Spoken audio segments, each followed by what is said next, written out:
સુરતના લિંબાયતમાં પાનના ગલ્લા પર માથાકૂટ થતા મિત્ર દીપકે જ કરી રોહનની હત્યા. આરોપીને લિંબાયત પોલીસે દબોચ્યો.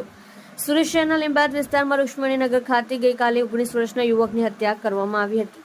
હત્યાની ઘટનામાં પોલીસે હત્યા કરનાર આરોપીની ધરપકડ કરી લીધી છે. પકડાયેલો આરોપી મરનાર યુવકનો મિત્ર હતો અને મૃતક યુવક આરોપી પાસે પૈસા માંગતો હતો. તેની અદાવતમાં હત્યા કરી હોવાનું પોલીસ તપાસમાં સામે આવ્યું છે.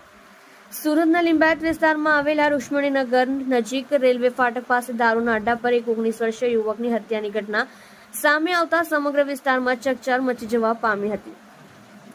યુવક કોલેજમાં અભ્યાસ કરતો હતો. યુવકની હત્યા બાદ પરિજનો એ પોલીસ સ્ટેશનનો ઘેરાવો કર્યો હતો, જેને લઈને પોલીસે હળવો બળ પ્રયોગ કરવામાં આવ્યો હતો. મરનાર રોહન પાટીલ ડિંડોલી વિસ્તારમાં રહેતો હતો અને પોતાના મામાને ત્યાં લિંબાયત ખાતે આવ્યો હતો. ત્યાં તેના જૂના મિત્રો દીપક પાટીલ કે જે તેની માસીના ઘરે રહે છે તે મળ્યો હતો. આ બંને મિત્ર એકબીજાને મળ્યા બાદ રાજુનાના બુટલેગરના દારૂના અડ્ડા પર પહોંચ્યા હતા. ત્યાં તેમની કોઈ બાબતે માથાકૂટ થઈ હતી અને દીપક પાટીલે પોતાની પાસે રહેલું ચપ્પુ રોહનને મારી દેતા તેનું ઘટના સ્થળે કરુણ મોત થયું હતું. જોકે આ ઘટનામાં લોકોએ દેખાવો કર્યા પછી પોલીસ સ્ટેશનને ઘેરાવ કરતા પોલીસે ગણતરીના કલાકમાં આરોપીને ઝડપી પાડી તેની પૂછપરછ શરૂ કરી હતી. ત્યારે આરોપી દીપકે જણાવ્યું હતું કે મરનાર રોહન તેની પાસે પૈસા માંગતો હતો, જેને લઈને બંને વચ્ચે ઝઘડો થયો હતો અને આ ઝઘડામાં આરોપીએ રોહનને ચપ્પુ વડે હત્યા કરી નાખ્યાની કબૂલાત કરી હતી. જોકે પોલીસે આરોપીની ધરપકડ કરી આ મામલે વધુ તપાસ શરૂ કરી છે.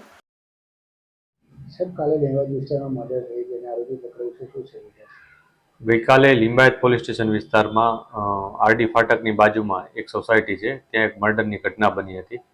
આ ઘટનામાં જે આરોપી છે દીપક પાટીલ, એની પોલીસે ધરપકડ કરી છે.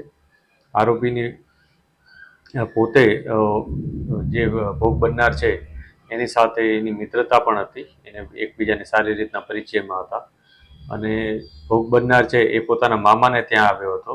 ભોગ બનનાર પોતે ડિંડોલીના રહેવાસી છે અને પોતાના મામાને ત્યાં ગઈકાલે આવ્યો હતો સવારના પોરમાં. એ સમયે આરોપી અને ભોગ બનનાર બે ભેગા થયા હતા. બંને વચ્ચે વાતચીત થઈ હતી અને આ વાતચીત બાદ જે આરોપી છે એને ચપ્પુથી આનું હત્યા નિપજાવી હતી. પોલીસે ખૂબ જ ટૂંકા ગાળામાં આરોપીની ધરપકડ કરી છે અને જે પણ એવિડન્સીસ હોય એ જે પણ એવિડન્સીસ છે એ અમે અત્યારે મેળવી રહ્યા છીએ. આ ઉપરાંત જે પણ અમને વિગતો મળે છે એના ઉપર અમે કામગીરી કરી રહ્યા છીએ. જે પણ વિટનેસ છે એના નિવેદનો પણ લઈ રહ્યા છીએ. સર, મર્ડર કરવાનું કારણ શું હતું? હાલમાં જે પોલીસ પાસે માહિતી છે એ મુજબ આ ઘટનામાં જે ભોગ બનનાર છે એની પાસે જે ભોગ બનનાર છે એ પોતે આરોપી પાસે કંઈક પૈસા માંગતો હતો. આ પૈસા બાબતે કંઈક બંને વચ્ચે ઝઘડો થયો હતો, એને કારણે એને હત્યા નિપજાવી હતી. આ જે પૈસા માંગતો હતો એ કોઈ કારણસર માંગતો હતો કે કોઈ અન્ય પ્રકારે માંગતો હતો, એ તમામ બાબતે અમે અત્યારે વેરીફાઈ કરી રહ્યા છીએ. ઇન્વેસ્ટિગેશન એ જ દિશામાં ચાલુ છે અત્યારે કે કઈ રીતના અને શું કામ આ પૈસા માંગતો હતો અને કેટલા રૂપિયા અત્યાર સુધી એને આપ્યા હતા. સર, આરોપી શું કરે છે અને એનું કોઈ બેકગ્રાઉન્ડ છે? જે આરોપી છે એ અત્યારે 1 વર્ષથી અહીંયા રહે છે એના માસીની ત્યાં, અને એ પોતે પહેલાં મહારાષ્ટ્ર રહેતો હતો.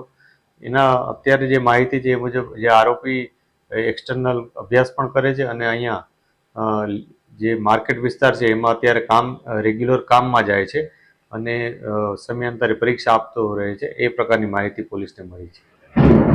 આરોપીને કોઈ ગુનાહિત આ બાબતે પણ અમે વેરીફાઈ કરી રહ્યા છીએ કે આરોપી કોઈ અન્ય ગુના સાથે સંકળાયેલ છે કે નહીં, અગાઉ એના વિરુદ્ધ કોઈ અરજી થઈ હતી કે નહીં, અથવા એણે પોતે કોઈ અરજી કરી હતી કે નહીં, એ બાબતે પણ અમે તપાસ કરી રહ્યા છીએ.